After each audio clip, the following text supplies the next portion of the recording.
Dulu pembawa Islam pikirannya gede, yang kecil-kecil udah diselesaikan oleh akhlak bangsa Nusantara. Kenapa para pembawa Islam gak bercerita tentang surga yang banyak airnya? Karena Riau pusatnya air. Kenapa waktu pengislaman gak banyak cerita tentang buah-buahan? Indonesia pusat buah-buahan, mulai dari kesemek, mulai dari duren, apel, manggis, sampai di sawah-sawah ciplukan juga banyak. Kenapa tidak diceritakan surga itu perempuannya banyak, bidadarinya banyak? Nanti kalau kamu masuk surga dapat perempuan yang banyak. Kenapa nggak banyak cerita itu? Karena di Indonesia punya perempuan satu, pusingnya luar biasa. Lah kenapa? Karena perempuan di Arab nurut sama laki-laki, karena hampir seluruh survival kehidupannya oleh laki-laki, perang laki-laki, cari makan laki-laki, berburu laki-laki.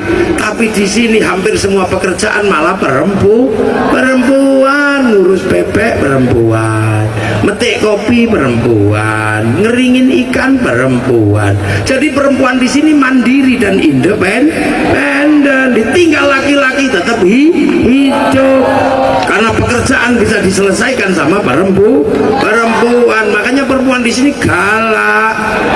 Nah, itu loh, makanya yang dilakukan oleh para pembawa Islam besar-besar, ceritanya gede-gede, karena yang ketemu dengan budaya besar. Makanya yang dipikir pertama kali adalah bagaimana bangsa ini tetap ada, tetap rukun, yang sebelumnya sudah mengenal Bhinneka Tunggal Ika. Makanya kemudian para pembawa Islam ini ya, yang kelasnya adalah kelas orang hebat, karena di sini adalah agamanya Hindu. Agama Hindu yang boleh ngomong agama hanya para Brahmana.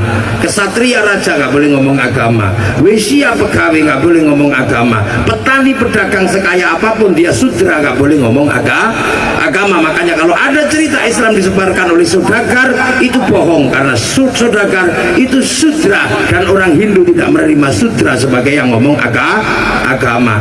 Makanya yang bisa ngimbangi para Brahmana adalah para wali. Konsep wali inilah yang sebenarnya mengimbangi Brahmana. Makanya para wali yang dilihat gede-gede, bagaimana Indonesia ini tetap kepada yang ada, tapi beralih kepada kiblat Rasulullah. Makanya sudah nggak usah susah-susah.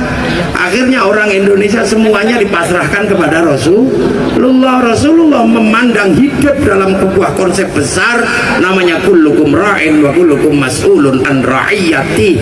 Kalian semua adalah ra'iyah, para pemimpin yang harus bertanggung jawab antara yang mimpin dan yang dipimpin.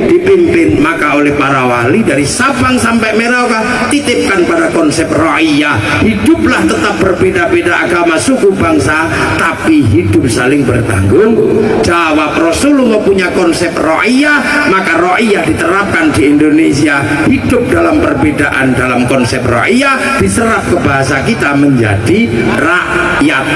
Rakyat adalah kehidupan berbeda-beda tapi hidup saling bertanggung jawab. Makanya satu-satunya bangsa muslim dunia yang sanggup mengambil kalimat ra'iyah untuk menyebut warga bangsanya hanya Muslim Indonesia.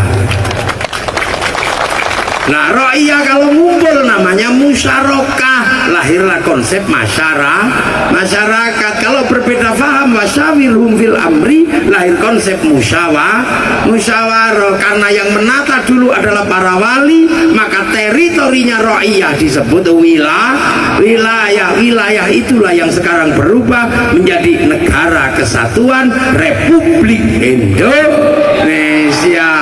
Makanya santri penerus para wali NKRI harga mati. Jadi negeri yang paling sunnah di Indonesia, di dunia adalah negeri Indonesia. Sunnah paling berat itu merukukan manusia yang berbeda.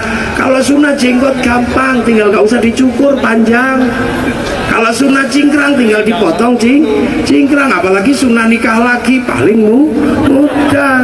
Sunnah yang paling berat itu menata kehidupan sesuai dengan cara Rasulullah, berbeda-beda tapi hidup saling bertanggung jawab. Dan Indonesia mampu, maka Indonesia jadilah negara yang paling syar'i. Maka kita sebagai penerus para wali ikut menanggung beban bagaimana orang berbeda-beda tapi hidup bersama saling bertanggung jawab. Maka agama jadikan landasan persatuan. Yang mau bersatu dalam kehidupan sekarang tinggal santri secara agama, yang lain nggak mau.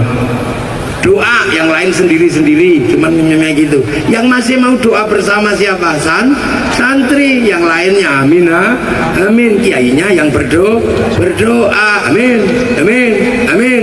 Nanti kalau kecapean amin, kiainya paham walhamdulillahirabbil alamin.